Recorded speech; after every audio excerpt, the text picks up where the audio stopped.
So I was asked as to why I thought the National Monument needed a bit of TLC, and I've decided to come back to the Brisbane Botanical Gardens here at Mount Coot-tha, A, to show you some more beautiful artwork as this Jamie North piece installation shows, and also to really mount the case that the National Monument is really just obscured. And connected with you because we love The traffic flow in cars, not that there are that many people who actually come into the gardens by car, most people do walk, comes up this way, and as you saw in the clip previously, there is no real profile at all of the National Monument, and you get up to the turn and really you just wouldn't know it was here unless you're searching for it specifically. Green sign against the green backdrop, really hard to see, but there it is, and that's the signage and that's the profile that the National Monument gets in the Brisbane Botanical Gardens. Not Dale Arvison's fault. He's taken over and he is redoing the signage in the gardens that relate to the Brisbane City Council, and the National Monument doesn't relate to the Brisbane City Council. That is a national monument, but Dale's work is first rate. Really exquisite signage in the gardens now, from one end of the gardens to the other. A lot of people migrate up to the lookout and then they walk down this beautiful bunion up avenue, going down back towards the new extension and back towards the planetarium and back towards the coffee shop. And the National Monument is here.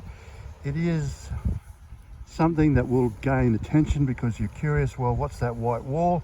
But you do need to get a bit closer before you begin to work out exactly what it's about. And that's the reason why I think that either a 75-metre flagpole situated here will really make it a national monument, or alternatively go the other way and have a statue of General Douglas MacArthur at the desk in Tokyo Bay signing the peace treaty, which then marks the start of the 75-year anniversary next year. It just needs something to give it gravitas, to give it importance, to make it work the way a national monument should. The Mount Coot-tha summit lookout, and we're going to have a look at the National Monument from this vantage point. And in the distance down there you can just see the Cannon Garland overpass. I can make it out because I know what I'm looking for. I'm not quite sure how it'll come out in the video. And behind the trees, which are just in front of us, is actually the exhaust stack, a legacy way, and really well hidden in there is the flagpole and the flag of the National Monument, completely and utterly lost.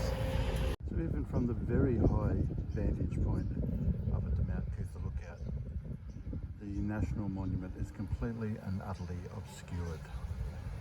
So right in front of us, just right now where that cyclist is the exhaust fan for the Legacy Way tunnel, and right next to that is the flagpole marking the site of the National Monument, completely and utterly obliterated by the passing of time.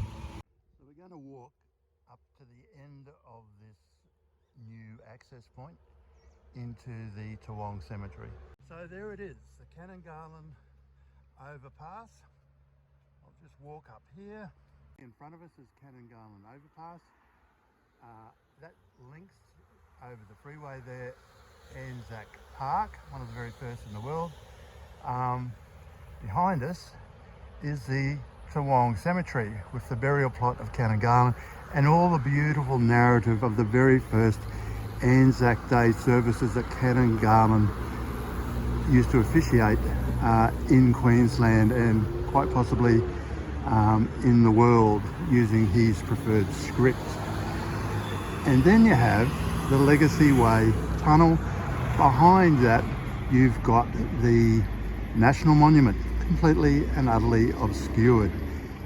In the 75th year of the ending of World War II, that peace monument, that tribute to the sacrifice needs some TLC to give it, as I've said before in this YouTube, gravitas. Anzac Day Precinct, Mount Coot-tha, is the National Australia Remembers Freedom Wall.